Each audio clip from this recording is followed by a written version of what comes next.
নমস্কার, জেঠি ভাইজি কিচেনে আপনাদের সবাইকে স্বাগত।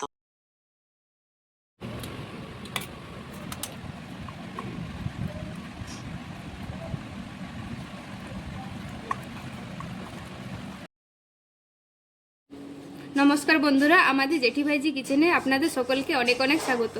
আজ আমরা একটি দুর্দান্ত স্বাদের এঁচড় চিংড়ি রান্না করব।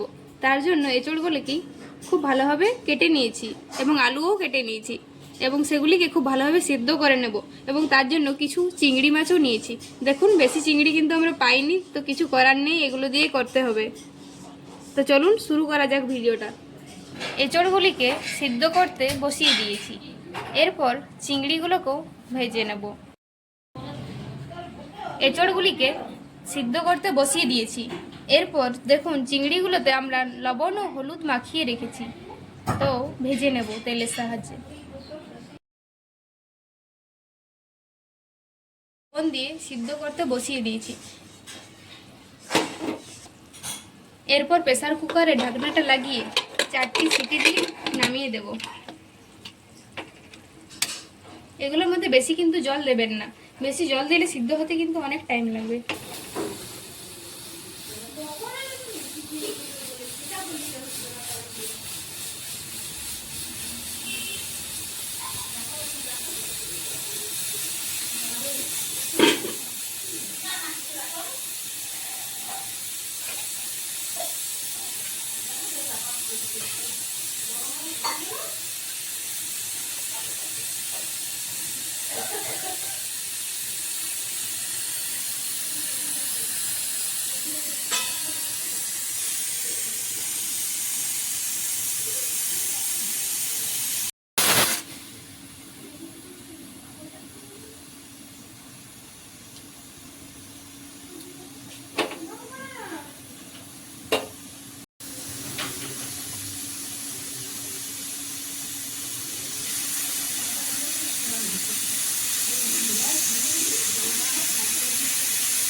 চিংড়ি মাছগুলো ভেজে নেব, তার জন্য কড়াইয়ে তেল দিয়ে দিচ্ছি।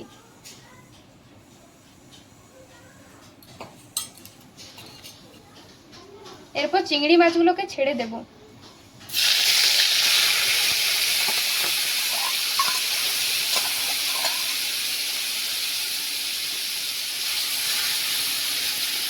চিংড়ি মাছ ভাজতে বেশি টাইম লাগে না।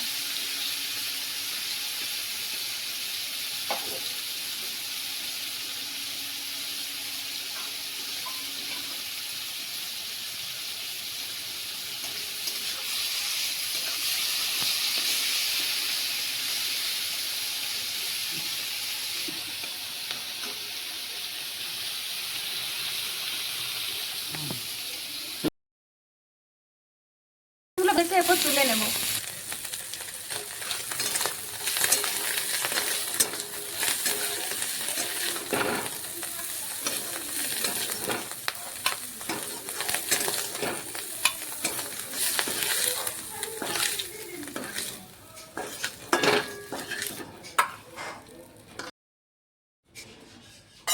ওই কড়াইয়ের মধ্যে রান্নাটা করার জন্য কিছুটা পরিমাণ তেল দিয়ে দিচ্ছি।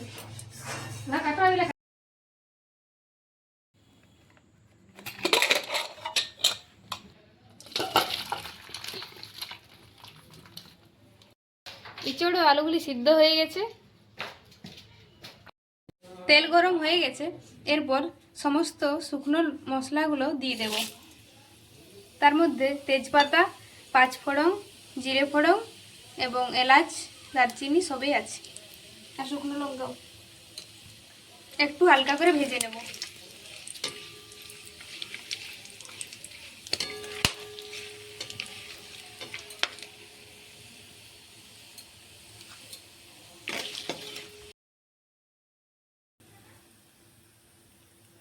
মশলাগুলো খুব ভালোভাবে ভাজা হয়ে গেছে, এবার কেটে রাখা পেঁয়াজগুলো দিয়ে দিচ্ছি।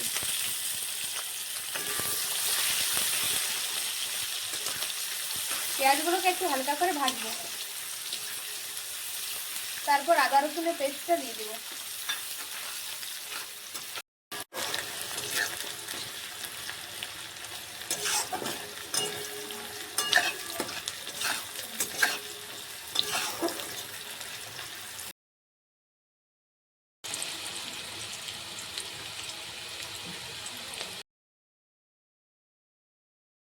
পেঁয়াজগুলো ভাজা হয়ে গেছে, এরপর একটু গুঁড়ো হলুদ দিয়ে দিচ্ছি যাতে না মশলাগুলো ছিটকায়। এরপর আদা রসুনের পেস্টটা দিয়ে দিচ্ছি। হলুদটা দেওয়ার জন্য তেলের মধ্যে এগুলি আর ছিটকাবে না।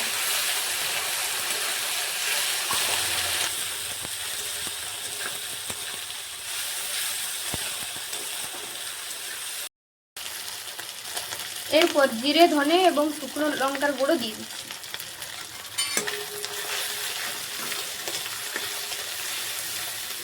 মশলাটা খুব ভালোভাবে একটু ভাজতে থাকবো।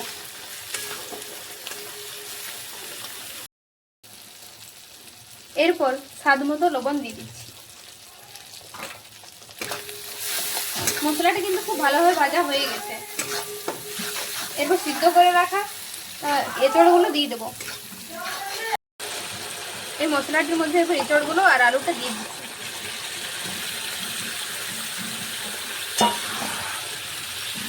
খুব ভালোভাবে কষাতে হবে।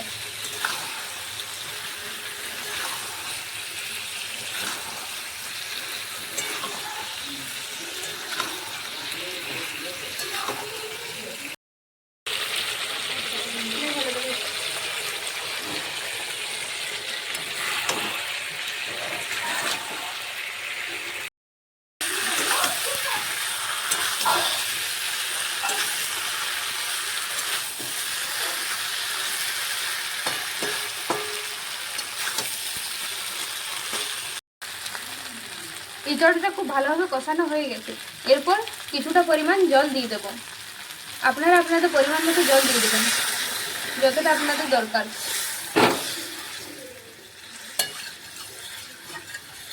এবং কিছুক্ষণ ফুটিয়ে রেখে তারপর চিংড়ি মাছগুলো দেবো।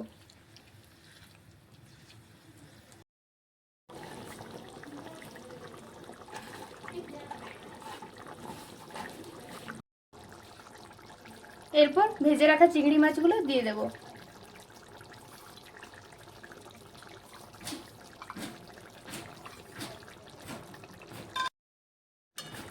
সবকিছুকে খুব ভালোভাবে মিশিয়ে নিচ্ছি।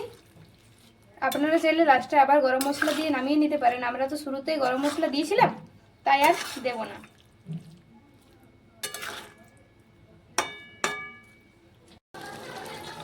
আপনাদের কার কার ইঁচড় চিংড়ি ফেভারিট অবশ্যই কমেন্ট করে জানাবেন এবং আমাদের পাশে থাকবেন। সকলে সাবস্ক্রাইব করুন। আর আপনারা অনেকে আমাদের ভিডিও দেখছেন কিন্তু কেউ সাবস্ক্রাইব করছেন না। সকলকে একটাই অনুরোধ, আমাদের চ্যানেলটির পাশে থাকুন এবং আমাদেরকে সাহায্য করুন।